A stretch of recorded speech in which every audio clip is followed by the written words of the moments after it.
மல்லியப்பூ பூத்திருக்கு, அது மழையில் நனைஞ்சிருக்கு.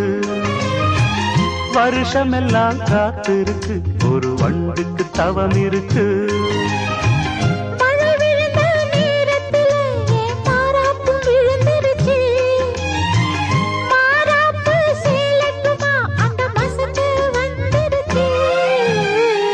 மல்லியப்பூ பூத்திருக்கு, அது மழையில் நனைஞ்சிருக்கு.